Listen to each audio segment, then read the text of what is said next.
So good morning mga kababayan. So ngayon mag-spray po ako sa aking sili, no. So ito yung ginagamit ko kasi ito yung hinahaluan ko ng tubig at saka yung gamot kasi malayo po yung kinukunan kong tubig.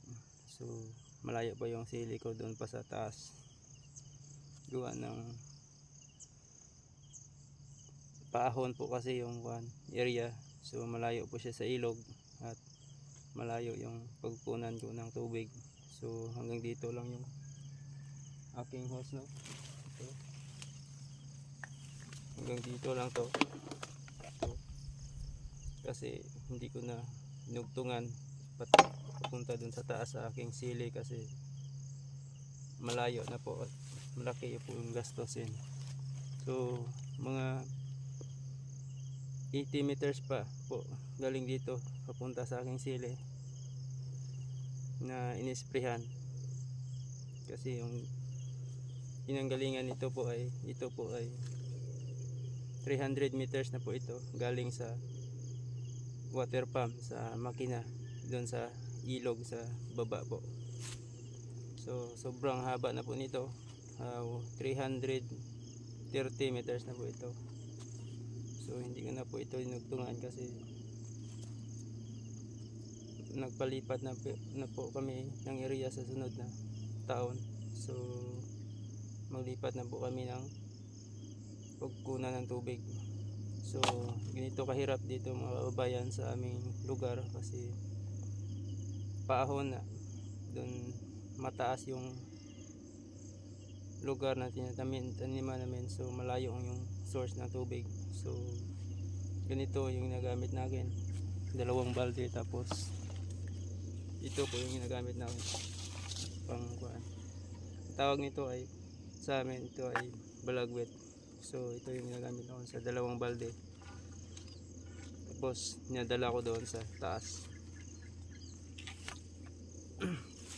So tiyaga lang talaga mga kabayan sa paghakot ng tubig kasi talaga malayo yung tubig dito sa amin. So ganun kahirap magiging farmers mga kabayan. Minsan mas maganda yung malapit yung tubig. So dito sa amin no choice kami kasi yung area libre pero yung tubig malayo. So may mga area naman na malapit yung tubig kaso lang so hindi siya mahal na mga area, mahal magrenta. So yun na lang, tiyagaan lang natin yung area kasi wala namang bayad yung po yung area na tinaniman namin, kaya lang malayo yung tubig talaga. So ngayon mga kabayan, maghalo po ako ng pang spray. So sa nagtatanong pala ng aking pang spray ng sili, so ipapakita ko sa inyo kung ano yung ginagamit ko na mga gamot na aking pang spray.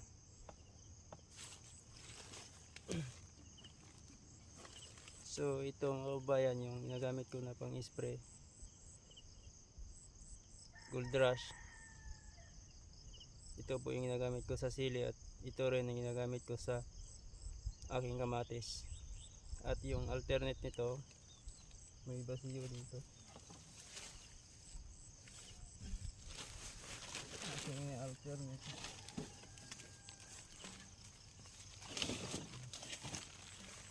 Ito mga kababayan, napakita ko sa inyo yung ginagamit ko yung pang alternate ko nito, silicron, you know.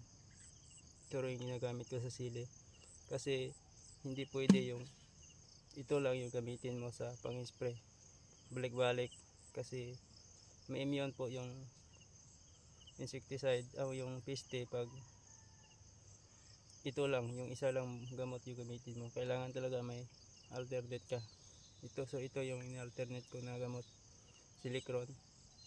So ito mga kabayan, mahigit 1,000 po yung litro nito. So pag severe na yung sakit ng ating tanim tulad ng sili, so hindi na po ito tatalab, ito lahat. So maghanap na po tayo ng gamot na mas mahal pa dito, na mahigit 3,000 or 4,000 yung litro, katulad ng Agremic mga kabayan, Agremic or Solomon. So yun na mas maganda, kaya lang napakamahal. So pag hindi naman severe yung sakit ng ating tanim, so ito lang yung gamitin natin, Brush Gold or Silicron. So pagdating naman sa fungicide, so simula noon hanggang ngayon, ito yung ginagamit ko mga kabayan. D10 po to, yun po ay D10 M45. So sa lahat ng crops po, ito po ay pwede po, sili, kamatis, lahat po ay pwede po ito. Kaya lang may kamahalan ito, 700 plus yung kilo nito. So pag drum yung haluan nyo, isang drum, isang ganito, isang kilo, isang drum lang po yan ibuhos. So isang halo nyo, isang 700 plus yung halaga. So yung alternate ko nito mga kababayan, ginagamit ko na fungicide, papakita ko sa inyo po, ay ito po. Ito po yung ina-alternate ko, fungicide. Yun po, yung Tracol po. So hindi ito pwede sa lahat ng crops, pili lang yun ng crops na ginagamitan nito. Hindi ito pwede sa ampalaya ito, kasi masisira yung ampalaya nito. Pwede siya sa kamatis at saka mga sili. Hindi rin pwede ito sa talong mga kabayan, masisira din yung talong nito. So ganon din yung presyo nito mga kabayan, may 700 plus 600 yung per kilo nito. So may kamahalan po mga kabayan yung mga gamot na ginagamit natin. So yun nga, so kailangan talaga yung quality ng yung gulay na ma-produce natin. So kailangan nating gumamit ng ganitong mga gamot, kasi pag hindi ka mag-invest sa gamot mga kabayan, sa mga magandang mga gamot or chemicals, so hindi tayo makapag-produce ng maganda na quality ng ating bunga ng ating tanim. So kailangan tayo mag-invest or mamuhunan sa mga gamot. So yun mga kabayan, sa gustong magtanim, so mag-order kayo nito, kasi kaya lang pag maliit yung tanim nyo, talagang malugi kayo mga kabayan, kasi sobrang mahal nito. At saka yung mga insecticide, yung mga pesticide yung ginagamit namin, napakamahal, mahigit 1,000, 2,000 yung litro. So ngayon mga kabayan, maghalo po ako ng dito, ito. So ang laman nito, isang tangke po ito ng knapsack, 116 liter po ito ang isang balde. So yung halo natin, isang ganito, dalawang ganito po dito, dalawang ganito.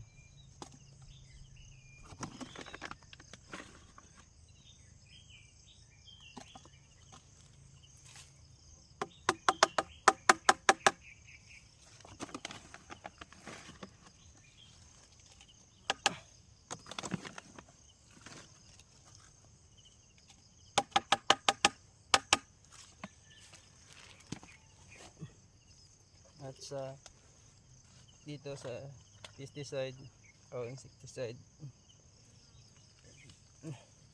isang ganito lang po sa isang 16 liter.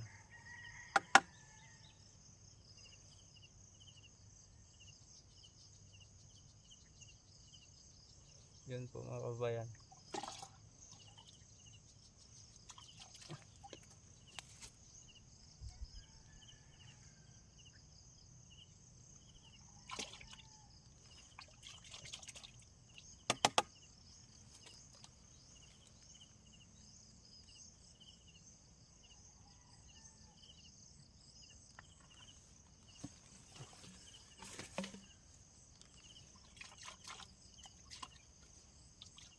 So lagyan natin tubig to.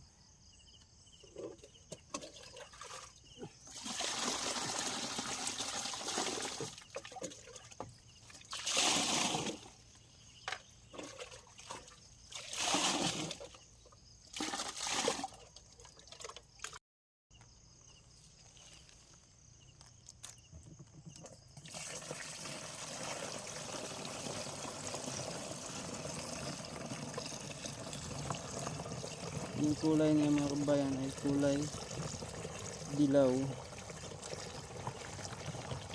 kasi yung fungicide natin na ginagamit ay kulay dilaw.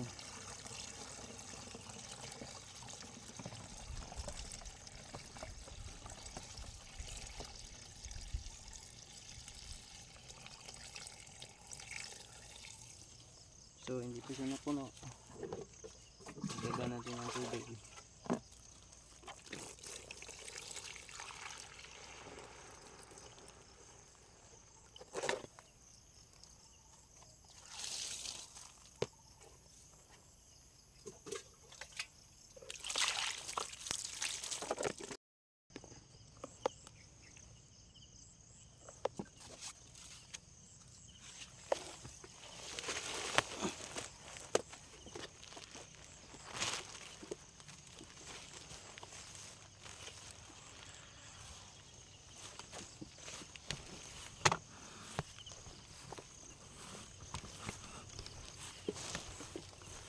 So punta na po tayo sa taas mga kababayan, kasi malayo po yung tanim natin na sili.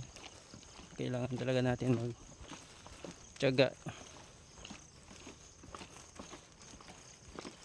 So ganun talaga yung buhay, kailangan tayo natin magtiyaga sa pagtatanim, lalo na sa pag-alaga ng ating mga tanim, lalo na sa pag-spray. So paahon po ito mga kabayan, you know? Paahon po yung daanan natin.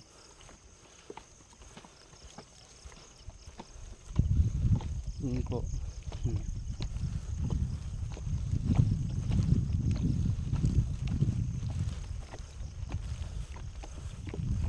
So yung ilog mga kabayan sobrang layo, doon po sa taas na yan, o sa baba na yan, mga 400 meters galing dito yung ilog na pinagkukunan yung tubig.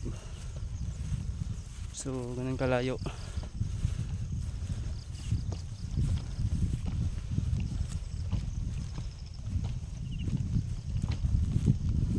So ito na po yung ating taniman mga kabayan, no? Diyan tayo dumano, diyan tayo galing sa kabila niyan. So ito yung ating taniman, yun yung ating sili, saka may sitaw din ako natanim diyan sa gilid. So mag-spray na po tayo mga kabayan, yun kasi mainit na. Yun ang aking sili na inaanan ng bagyong Kristen. So sa awa ng Panginoon mga kababayan, so madali na siya naka-recover, no? Yun, no? Yun, may mga talbos na, bagong talbos, kasi nakatali kasi ito, hindi na yung iyango yung kanyang puno. So yung talbos niya talaga yung nasisira nito, pero yung kanyang mga gamot at sa kanyang puno niya hindi naman nagalaw sa hangin. So madali na siya naka-recover, yun, naka-recover na siya.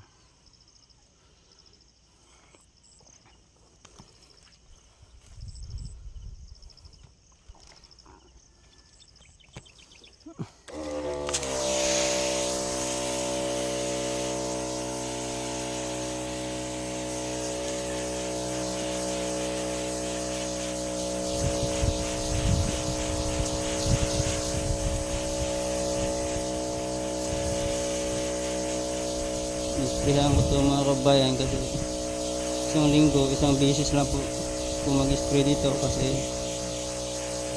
kuha naman, wala namang masyadong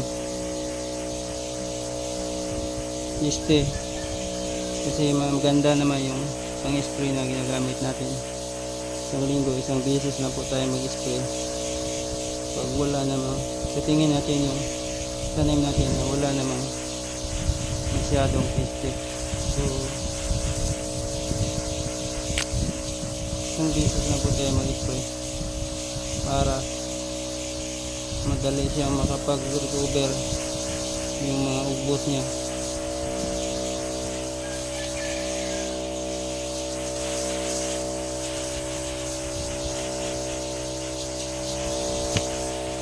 Ang kapal nitong mga kababayan.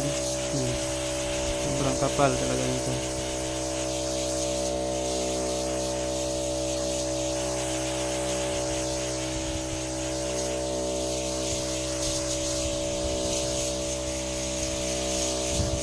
So wala na siyang bunga kasi inarbest ko na ulit yung lahat yung bunga niya dahil nasisira sa bagyong Kristen. So namumulaklak siya ulit. So mamumunga to ulit mga kabayan at lagyan ko itong pataba ulit para bumalik yung dati niyang bunga, yung dami niyang bunga.